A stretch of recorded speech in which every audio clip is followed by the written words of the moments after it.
With 4 million people in the UK over 65 with a limiting long-standing illness and nearly a third of them living alone, our care system is in crisis.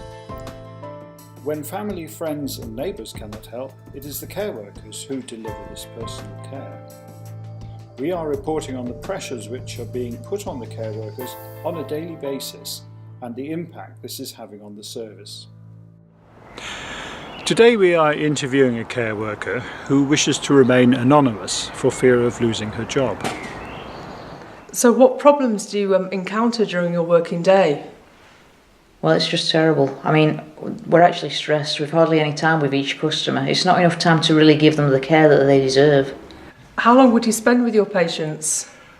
Typically, we've been between 15 minutes and half an hour. Sometimes it's an hour if the patient has fought particularly hard to get a longer call, but most people can't because they haven't got the capacity or the family to support them.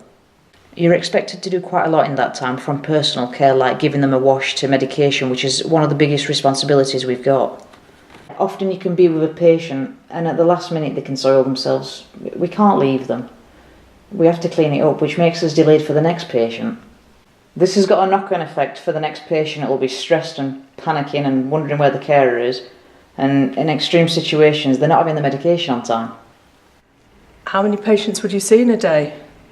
It can vary. It can be anything between 8 to 15 on a normal day.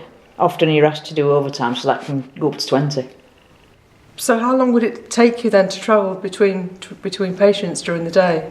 We're given a schedule that tells us how long we can take travelling to the next patient. It's sometimes ridiculous. We're sometimes given 5 minutes to travel 10 miles, which can take up to half an hour. Well, everyone will work overtime because we want the best for our customers.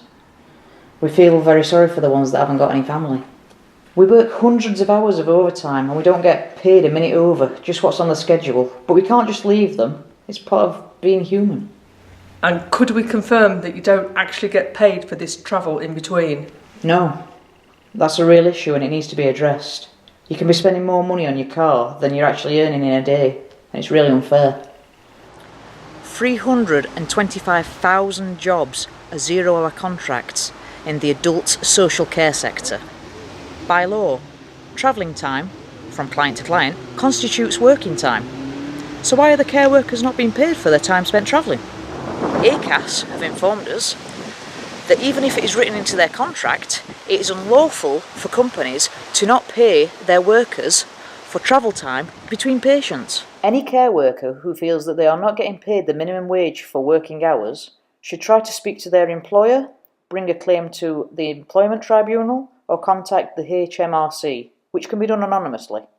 For more information, please visit ACAS website at www.acas.org.uk. So why is this happening? There are 2,581 care companies registered in the UK, and a quarter are in danger of insolvency.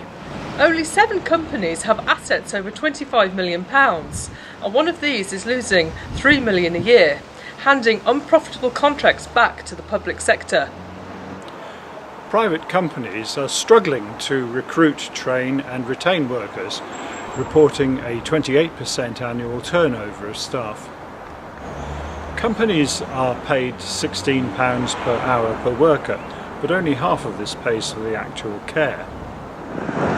It is reported that by 2030, over 20 million people will be over the age of 65, and by 2040, over a quarter of the population will be classed as a senior. That is an enormous percentage of the population to be left without care who require it. Would you be happy leaving one of your relatives, or even yourself in the near future, to fend for yourselves? So, with the demanding pressures on the sector as a whole, are these expectations of workers fair? Do you think the government should be doing more to help? Or should the working taxpayer be taking more responsibility? It's time to take action and get care for the ones who once cared for us.